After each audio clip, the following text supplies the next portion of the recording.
아무리 그게 차 할부 대출이라도 신용 대출인 이상 회생 들어간 다음에는 그거 안 갚았다고 차를 가져가거나 하지를 못해요. 대신 차를 담보로 대출받은 게 있다면 그때는 사정이 좀 다릅니다. 이때는 내가 차를 포기할 수도 있고 또는 계속 유지할 수도 있어요.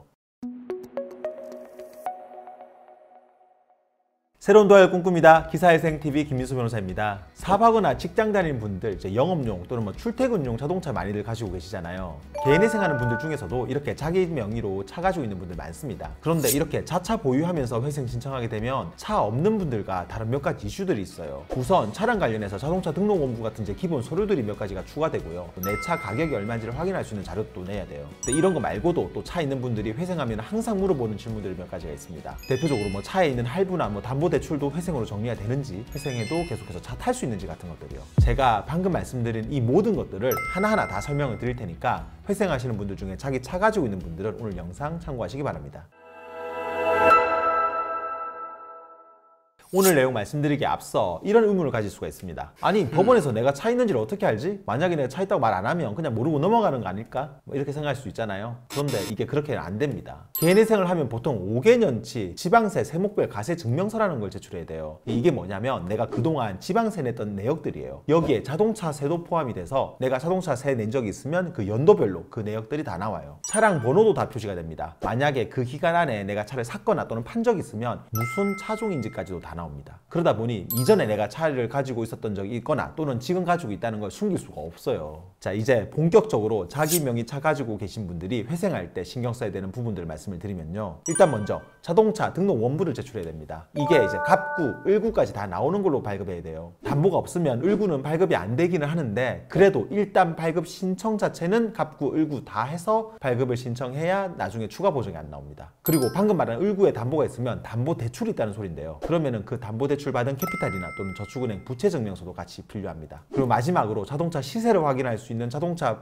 보험증권 또는 이제 중고차 사이트에서 출력한 시세 자료까지 다 제출을 해야 됩니다. 내 차 가격이 얼마인지 어떻게 확인하느냐? 방금 말씀드린 서류 중에서 자동차 보험증권 또는 뭐 중고차 사이트 시세 자료 있잖아요. 이걸로 내 차 가격을 확인할 수가 있습니다. 자동차 보험을 가입한 그 보험회사를 통해 가지고 자동차 보험증권이라는 걸 발급하게 되면요. 거기에 보험회사가 계산해 놓은 차량 가액이라는 게 있어요. 이건 이제 보통 블랙박스 같은 그런 부속품까지 다 포함된 차 전체 가격이라고 보시면 됩니다. 이거를 내면 법원에서는 이 금액대로 내 차 가격을 인정해 줍니다. 만약에 이게 없으면 중고차 사이트에서도 시세 확인이 가능한데요. 중고차 사이트 중에서도 제일 유명한 뭐 엔카 또는 K카 같은 데서 내 차랑 같은 차종의 연식, 주행거리가 비슷한 그런 매물들을 통해서 시세를 확인하면 됩니다. 이거 관련해서는 가끔 법원에서 중고차 사이트 한 군데에서만 잘 뽑아서 내지 말고 두 군데 이상 확인해서 제출하라는 보정이 나오기도 합니다. 그러면 그때는 이 두 개 사이트에서 찾은 중고차 값의 평균을 내가지고 제출하면 됩니다. 자, 이렇게 하면은 일단 차 관련된 서류랑 시세 확인 계산까지는 다 끝이 나죠. 지금부터는 차 있는 분들이 회생할 때 많이 물어보는 질문에 대해서 또 답변을 드려볼게요. 먼저 첫 번째 질문은 차 할부금 대출이나 또는 차량 담보 대출도 회생해서 다 정리가 되느냐는 건데요. 결론부터 말씀을 드리면 전부 다 가능합니다. 자동차 할부 대출은 뭐냐면 보통 차를 살 때 현대캐피탈 같은 데서 받는 건데 이거는 담보가 아예 없는 100% 신용 대출이거나 아니면은 담보가 있어도 한 100만 원, 200만 원 정도만 담보가 되고 나머지는 신용인 경우가 대부분입니다. 이런 대출은 그게 차 할부 대출이라고 해서 다를 게 없어요. 그냥 다른 일반 채권이랑 마찬가지로 채권자 목록에 넣고 빚 환급받으면 됩니다. 그런데 이거 말고 차 사고 나서 그 이후에 다른 캐피탈 또는 뭐 저축은행 같은 데서 차량을 담보로 해가지고 대출받는 경우가 있어요. 이거는 말 그대로 100% 담보 대출인데요. 이런 차량 담보 대출도 원칙적으로는 다른 담보빚이랑 마찬가지로 회생으로 다 정리가 가능합니다. 그러니까 예를 들면 담보빚이 차 가치보다 더 커가지고 차를 팔아봤자 캐피탈 빚도 다 못 갚을 경우에 그렇게 남은 빚은 회생으로 다 정리가 된다는 거죠. 대신 이때는 차량 담보빚도 정리가 되지만 그 차도 같이 정리가 된다는 점은 각오하셔야 됩니다. 이게 무슨 말인지는 제가 다음 질문에서 좀 더 정확히 설명을 드릴게요.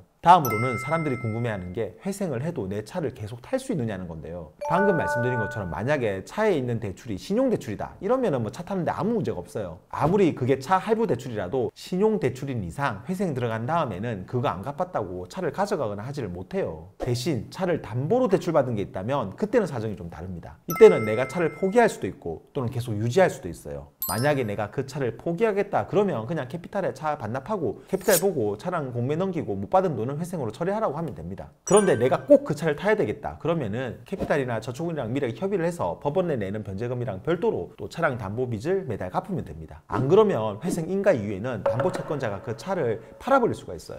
그런데 이렇게 담보 있는 상태에서 차 유지하려면 변제금이랑 별도로 담보 대출금을 내야 되니까 부담이 커요. 그래서 저는 상담할 때 꼭 그 차를 유지해야 되는 게 아니라면 웬만하면 그냥 담보 있는 차는 회생해서 정리하고 가족들 통해서 그냥 적정한 가격에 중고차 사서 타시는 걸 추천드립니다.